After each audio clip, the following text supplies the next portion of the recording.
एकटे राहिले काय आणि तिघे एकत्र आले होते ना महाराष्ट्राच्या विधानसभेच्या निवडणुकीमध्ये, तरी तिघांच्या मिळून 50 जागा सुद्धा आल्या नाहीत.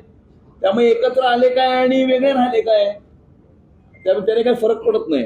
सर शेवटचा प्रश्न, आमच्या दृष्टिकोनातून मुंबईकर आमच्या बरोबर आहे. सर तुम्ही सातत्याने जे आरोप केले होते मुंबईचा रंग बदलण्याचा प्रयत्न केला जात आहे, आता महापौर जवळपास विराजमान तुमचा संख्याबळ तुमच्याकडे, हा रंग आता पुन्हा बदलणार आहे का? कुठला रंग आता मुंबईला पाहायला मिळेल? मुंबई शहराचा रंग हा नेहमीच भगवा होता, भगवा आहे आणि उद्या भगवाच राहणार.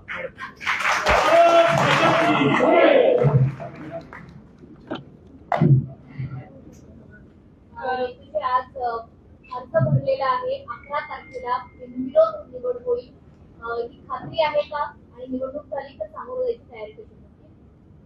आमच्या देशाचे आमचे लाडके पंतप्रधान आदरणीय नरेंद्र मोदी साहेब, महाराष्ट्राचे आमचे इन्फ्रामॅन, आमच्या लाडक्या बहिणींचे लाडके भाऊ देवाभाऊ आदरणीय देवेंद्र फडणवीस साहेब, त्याचबरोबर उपमुख्यमंत्री आदरणीय एकनाथराव शिंदे साहेब, उपमुख्यमंत्री आदरणीय सुनीताताई अजितदादा पवार साहेब, आणि त्याचबरोबर आमचे मुंबईचे अध्यक्ष अमित साटमजी आणि मंचावर बसलेले सगळे उपस्थित, या सगळ्यांच्या आणि माझ्या समोर बसलेल्या माझे सगळे सहकारी, महायुतीचे आमचे सगळे नगरसेवक यांच्या वतीने मी आज फॉर्म भरलेला आहे.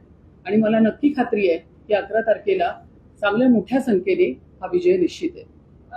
तुमच्या सोबत महाविकास आघाडी महायुतीचे अनेक नेते असणार आहेत, विजन काय असणार आहे? यापूर्वी सुद्धा अनेक महापौर झालेले आहेत, पण त्या शिवसेनेच्या होत्या. अनेक आरोप सुद्धा या दरम्यान झाल्याचं पाहायला मिळतं.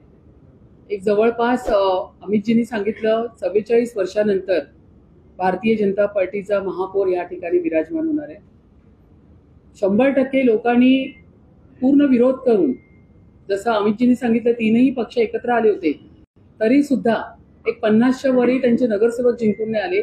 हाच कौल मुंबईकरांनी दाखवून दिलेला आहे आणि हा संपूर्ण कौल आम्हाला दिलेला आहे, महायुतीला दिलेला आहे.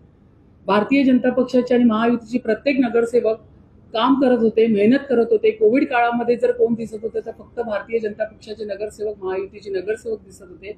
म्हणूनच या ठिकाणी मोठ्या संख्येने महायुतीचे नगरसेवक आलेले आहेत आणि 100% जो 25 वर्षाचा ह्यांचा भ्रष्टाचाराचा जो कारभार होता तो आम्ही संपूर्ण या ठिकाणी उखाडून काढणार. किशोरी पेडणेकर यांनी तुम्हाला शुभेच्छा दिलेल्या आहेत, प्रमुख विरोधक म्हणून तुम्हाला सभागृहात पाहायला मिळू शकतो. अजून अर्ज भरला नाहीये, त्याच्या आधी तुम्हाला मी त्यांचे आभार मानते, त्यांनी मला शुभेच्छा दिल्या. आपलं जे सभागृह असतं ते फार पारंपरिक आणि त्याची गरिमा आहे. त्या सभागृहामध्ये आम्ही सगळे नगरसेवक त्या ठिकाणी मुंबईचे ट्रस्टी म्हणून बसतो. मुंबईच्या हिताचा, सुरक्षिततेचा सगळा विचार त्या ठिकाणी केला जातो. माझी अशी इच्छा आहे की सभागृह चालत असताना पक्ष विरोध बाजूला ठेवून मुंबईकरांच्या सेवेसाठी आणि त्यांची पूर्ण सेवा करण्यासाठी सगळ्यांनी या ठिकाणी आपल्याला सहकार्य केलं पाहिजे. शिवसेनेच्या रणरागिणी आता महिला राज असणारे महापालिकेवर, त्याच्यामुळे दोन्ही बाजूंच्या रणरागिणी भिडण्याचा तुम्ही तुमची रणनीती कशी तयार करता? शिवसेनेच्या रणरागिणी शिवसेनेच्या रणरागिणी आमच्या बरोबर आहे. तर बरंच झालं तुमच्या शिवसेना युती आहे ना माझ्याबरोबर. शिवसेनेच्या सगळ्या रणरागिणी आणि आमच्या भाजपच्या सगळ्या रणरागिणी आम्ही एकत्रच सभागृहामध्ये चांगला सभागृह चालवणार. मुंबईच्या हिताचे सगळे प्रश्न त्या ठिकाणी घेणार. पहिला मान जो आहे तो महिला महापौर म्हणून तुम्हाला मिळालेला आहे भाजपचा.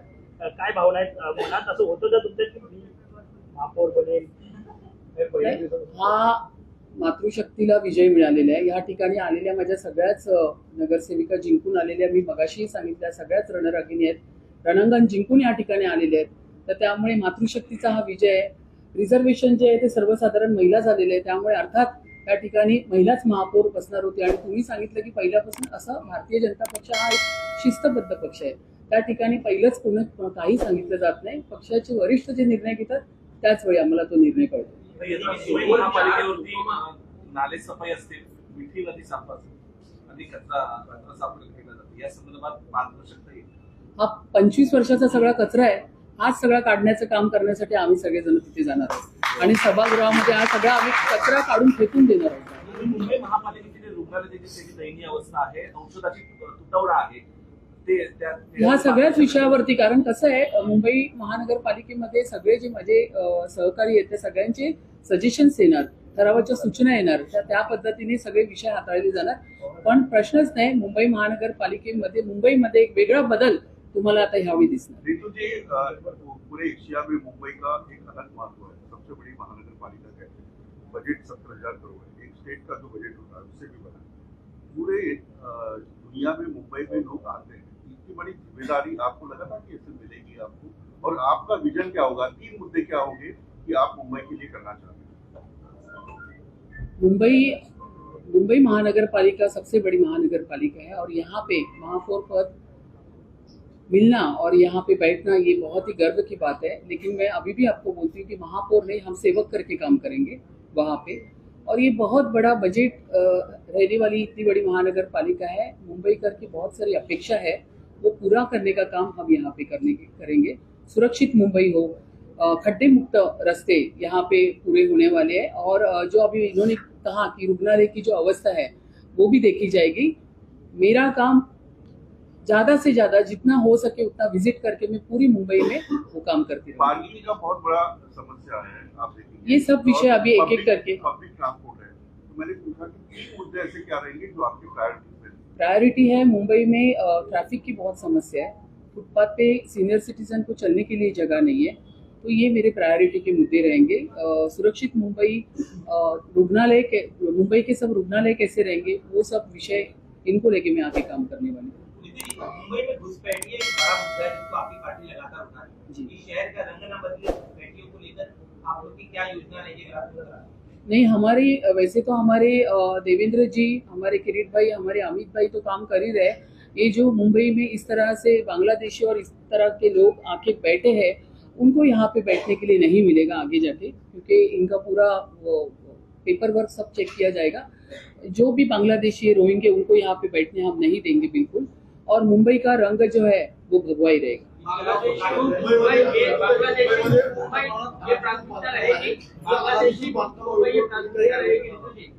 मुंबईचे अनधिकृत बांधकाम असू दे किंवा काय, एक तर तसं बघायला गेलं तर आपल्या महाराष्ट्राचे आपले मुख्यमंत्री देवेंद्र फडणवीस साहेब, उपमुख्यमंत्री एकनाथ शिंदे साहेब हे मुंबईसाठी सातत्याने काम करत असताना तुम्हाला दिसतात आहे।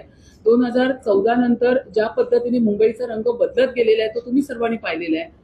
जागोजागी रेल्वेचे मेट्रोचे जाळे या ठिकाणी होतात आहे, रोड कॉन्क्रीटचे होतात आहे। तर मुंबईचं काम करण्यासाठी आमच्या मुख्यमंत्री देवाभाऊनी आणि एकनाथ शिंदे साहेबांनी सुरुवात केलेलीच आहे। त्यांचाच विजन पुढे ठेवून आता पुढे आम्ही सगळे नगरसेवक जे इतके वर्ष 4.5 वर्ष मुंबई महानगरपालिकेत नव्हते, त्याच्या पुढचं काम आम्ही पूर्ण करू।